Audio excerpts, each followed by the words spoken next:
નમસ્કાર મિત્રો. આજે આપણે એક એવો વિષય લઈને આવ્યા છીએ જેના પર વાત કરવાના છીએ, જે આપણા દરેકના જીવન સાથે એ સંકળાયેલો છે, સીધો જોડાયેલો હોય છે. હમણાં જ આપણે જોયું કે ગઈકાલે અહીંયા ડીસામાંથી ભેળસેળયુક્ત મરચું પકડાયું. પછી છેલ્લા થોડાક વર્ષોમાં ઘી મોટા પ્રમાણમાં ડુપ્લિકેટ પકડાય છે. જીરું ઊંઝામાંથી પકડાણું હતું. એટલે કહેવાનો મતલબ કે જે ખાદ્ય પદાર્થો, ચટણી પકડાઈ, તો આ જે ખાદ્ય પદાર્થો છે એ ડુપ્લિકેટ અને ભેળસેળયુક્ત જે પકડાય છે તે આપણા સ્વાસ્થ્યને કેટલું નુકસાન કરે છે. સાથે જ સ્વાસ્થ્યને લઈ અને અન્ય વાતો પણ હું થોડી કરવા માગું છું. તો જે ઓવરઓલ ઇન્ડિયાનો જે સ્વાસ્થ્યનો ઇસ્યુ છે, આપણે હેલ્થ પ્રત્યે કેટલા કોન્શિયસ છીએ, તો એને લઈ અને થોડી વાત આપ સમક્ષ મૂકવા માગું છું. આપણે બધા શું ઈચ્છીએ કે લાંબુ જીવવા તો માગીએ છીએ, પરંતુ શું આપણે માત્ર લાંબુ જીવન જીવવા માગીએ છીએ કે પછી સ્વસ્થ, સક્રિય, સ્વતંત્ર અને ગૌરવપૂર્ણ જીવન પણ જીવવા માગીએ છીએ? કારણ કે માણસને શું અપેક્ષા હોય કે 70, 80, 90 સેન્ચુરી મારે, પરંતુ એની સાથે એ જીવન કેટલું આપણું હેલ્થ સારું છે, આપણે કેટલા સક્ષમ, મજબૂત, આપણી હાડકાં, આપણું શરીર એ સ્ટ્રોંગ છે, એ પણ સાથે મહત્ત્વનું છે. હવે આ સવાલ એટલા માટે મહત્ત્વનો છે કે કોઈ વ્યક્તિ 70 કે 80 વર્ષ જીવે, પરંતુ જીવનના અંતિમ જે 10-15 વર્ષ છે એ કોઈ બીમારી, કોઈ નબળાઈ, ચાલવામાં એમને તકલીફ, મુશ્કેલી અને બીજા લોકો પર નિર્ભરતામાં પસાર કરે, તો માત્ર આયુષ્ય વધ્યું કહેવાય, પણ જીવનની જે ગુણવત્તા છે, જે શરીરની ગુણવત્તા છે, એ વધી કહેવાય નહીં. હવે આપણે બીજા દેશોનું એક સામાન્ય ઉદાહરણ જોઈએ કે દાખલા તરીકે જાપાન. તો જાપાનમાં ઇકીગાઈ પુસ્તક બી તમે વાંચ્યું હશે કોઈએ કદાચ. તો એમાં સરેરાશ આયુષ્ય આશરે 84 એટલે કે 84 વર્ષ છે. સિંગાપુરમાં આશરે 83 એટલે કે 83 વર્ષ છે. જ્યારે ભારતમાં આ સરેરાશ આયુષ્ય લગભગ કેટલું છે? 70 વર્ષ, 70 યર્સ છે. પરંતુ અહીં એક વધુ મહત્વનું માપદંડ છે. શું? હેલ્ધી લાઈફ એક્સપેક્ટન્સી એટલે કે HALE. તેનો અર્થ એ છે કે વ્યક્તિ કેટલા વર્ષ સુધી બીમારી, અશક્તિ કે અન્ય પર નિર્ભરતા વિના તંદુરસ્ત રીતે જીવન જીવી શકે છે. હવે જાપાન અને સિંગાપુરમાં આ આંકડો 73 વર્ષથી વધુ છે, એટલે કે 73 યર્સથી એ વધારે છે. એટલે કે 73 વર્ષ સુધી એ એકદમ મજબૂત, હેલ્ધી રહી શકે છે. જ્યારે ભારતમાં તે આશરે 60 વર્ષ છે. એટલે ભારતીય માટે સવાલ માત્ર કેટલા વર્ષ જીવવાનો નથી, સવાલ એટલો છે કે જીવનના કેટલા વર્ષો આપણે પોતાના પગે, પોતાની તાકાતથી અને પોતાની સ્વતંત્રતા સાથે જીવી શકીએ છીએ. આપણે ઘણી વખત સોશિયલ મીડિયા ઉપર જોતા હોઈએ છીએ કે અથવા ન્યૂઝમાં ક્યાંય એના વિડીયો યુટ્યુબ ઉપર કે ન્યૂઝમાં વાંચીએ છીએ કે 70 વર્ષની ઉંમરના અમેરિકન કાકાએ અથવા યુરોપિયન વ્યક્તિને આપણે દોડતા, સાયકલ ચલાવતા કે મેરેથોનમાં ભાગ લેતા જોઈએ છીએ, અને તરત જ સવાલ કરીએ છીએ કે ત્યાંના લોકો 70 વર્ષે પણ આટલા ફિટ અને આપણે 60 વર્ષે કેમ નબળા છીએ? પરંતુ વાત એટલી સરળ નથી. એવું નથી કે ત્યાં બધું સારું જ છે. પશ્ચિમમાં પણ મેરેથોન દોડતા 70 વર્ષના લોકો સામાન્ય નથી, તેઓ પણ અપવાદરૂપ છે. અમેરિકાનો હેલ્ધી લાઈફ એક્સપેક્ટન્સી આપણે જોઈએ તો પણ ભારત કરતાં થોડોક જ સારો છે. એટલો બધો સારો થોડોક જ, સામાન્ય ફરક છે. એટલે કોઈ એક વિડીયો જોઈને આખા સમાજની તુલના કરવી પણ એ યોગ્ય નથી. પરંતુ ભારતની, આપણી જે દેશની સમસ્યા છે, જે રિસર્ચ, અભ્યાસો, એના પરથી લાગે છે કે એ સમસ્યા ખરેખર આપણા દેશમાં એ વાસ્તવિક છે. ભારતમાં 60 વર્ષથી વધુ ઉંમરના લગભગ 30% લોકો ફ્રેઇલ્ટી એટલે કે શારીરિક નબળાઈની સ્થિતિમાં હોવાનું લાસી એટલે કે LASI જેવા અભ્યાસોમાં જોવા મળે છે.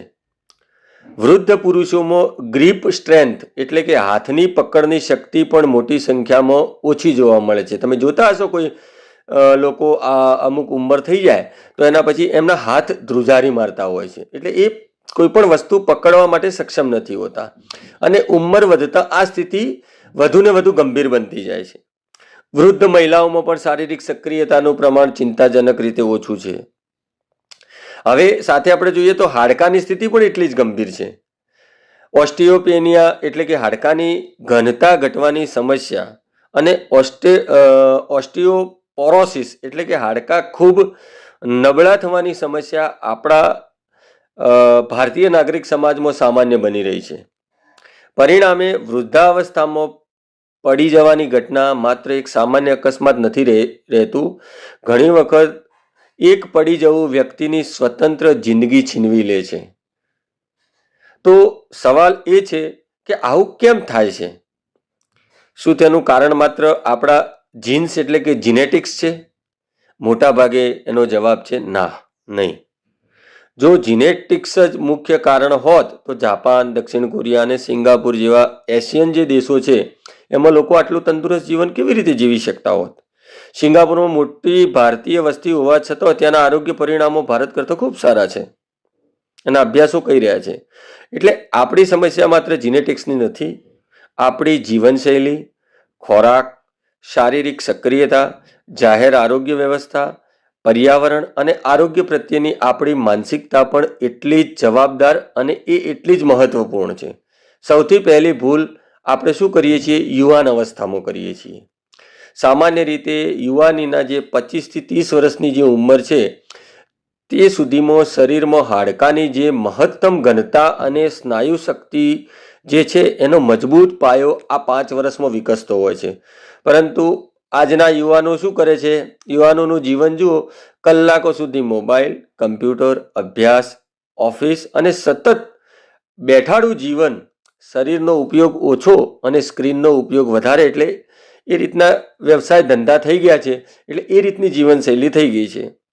પછી આવે છે મધ્ય વય, એટલે વજન વધે છે, કમર વધે છે, બ્લડ સુગર વધે છે, બ્લડ પ્રેશર વધે છે અને ધીમે ધીમે શરીરની કાર્યક્ષમતા ઘટવા લાગે છે.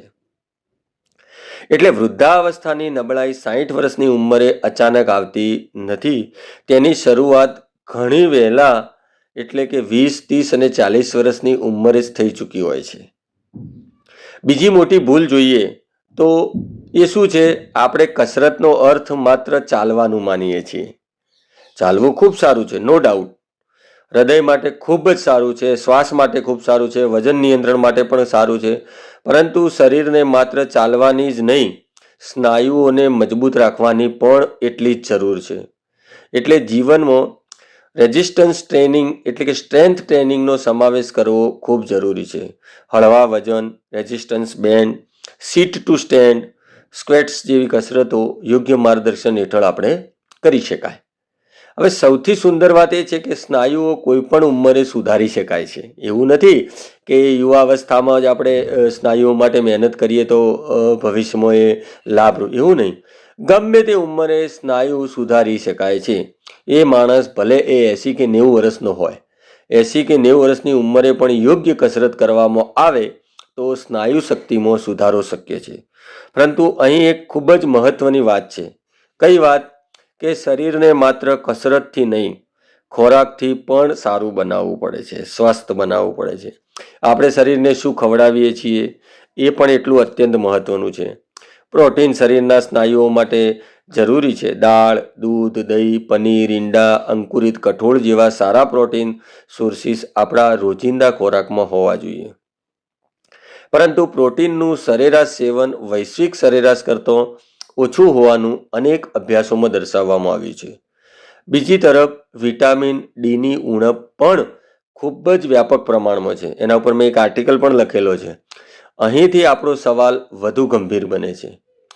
જો શરીરને મજબૂત બનાવવા માટે યોગ્ય પોષણ જરૂરી છે તો આપણે જે ખાઈ રહ્યા છીએ તે ખરેખર શુદ્ધ અને સુરક્ષિત છે તેની ખાતરી શું?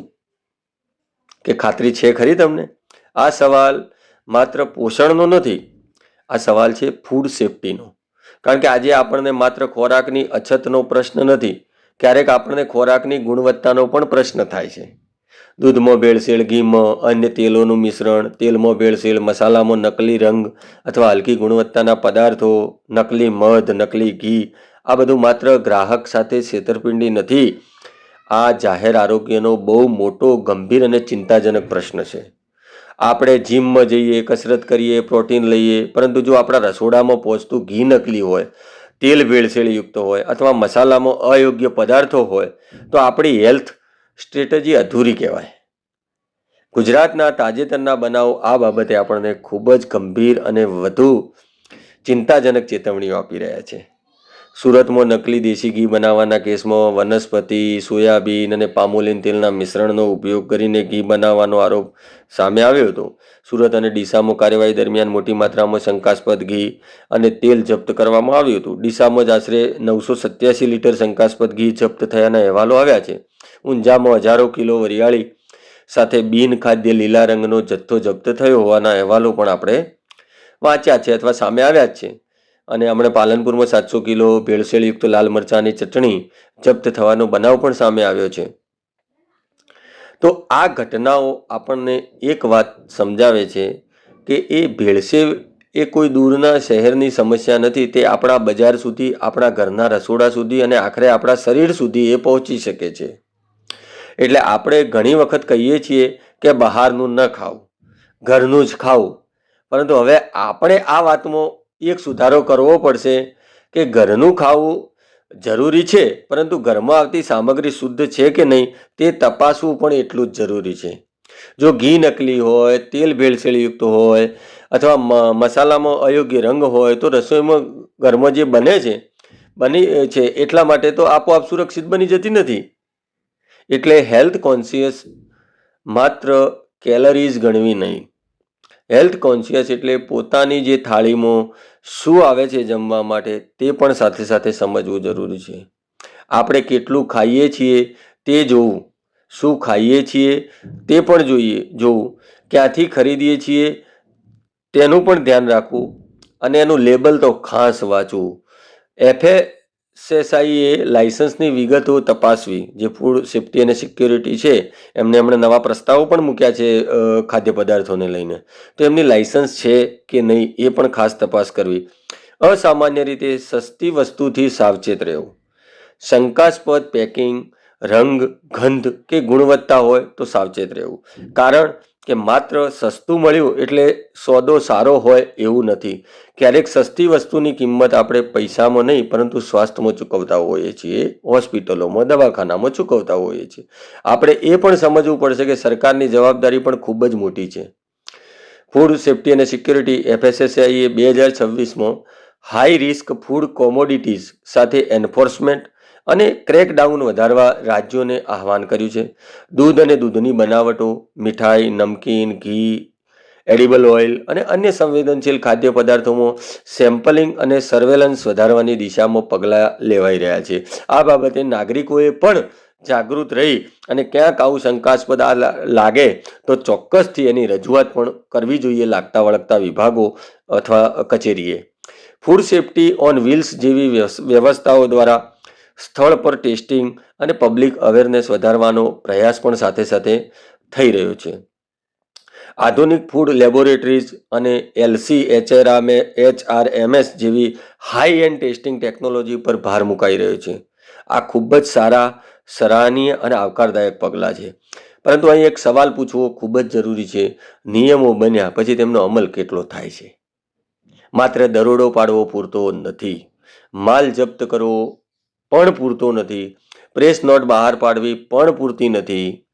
સવાલ એ છે કે સેમ્પલનું પરિણામ શું આવ્યું અને દોષિત સામે શું કાર્યવાહી થઈ, કેસ કેટલા સુધી ક્યાં પહોંચ્યો, સજા થઈ કે નહીં. અને સૌથી મહત્વપૂર્ણ, ફરી એ જ વ્યક્તિએ એ જ ભેળસેળનો ધંધો શરૂ તો નથી કર્યો ને.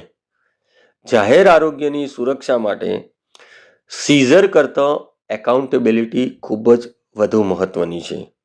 જો ઉદાહરણરૂપ સજા કે કડક કાર્યવાહી થાય તો બીજો આ કરતા પહેલા 1000 વાર વિચારે.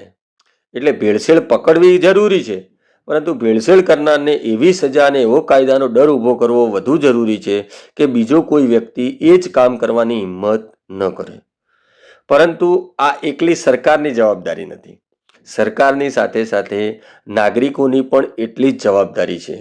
FSSAIનું DART, ડાર્ટ એટલે કે ડિટેક્ટ એડલ્ટરેશન વિથ રેપિડ ટેસ્ટ સામાન્ય નાગરિકોને ખાદ્ય પદાર્થોમાં ભેળસેળ અંગે પ્રાથમિક તપાસની માહિતી આપે છે. પરંતુ એટલું યાદ રાખવું જોઈએ કે ઘરેલું તપાસ અંતિમ વૈજ્ઞાનિક પુરાવો નથી. શંકા હોય ત્યારે યોગ્ય સત્તા અધિકારી અથવા માન્ય લેબોરેટરી દ્વારા તપાસ પણ જરૂરી છે. આપણે જાગૃત ગ્રાહક બનવું પડશે, કારણ કે બજારમાં જે વેચાય છે તે ખરીદવાનો નિર્ણય અંતે તો આપણે જ કરીએ છીએ.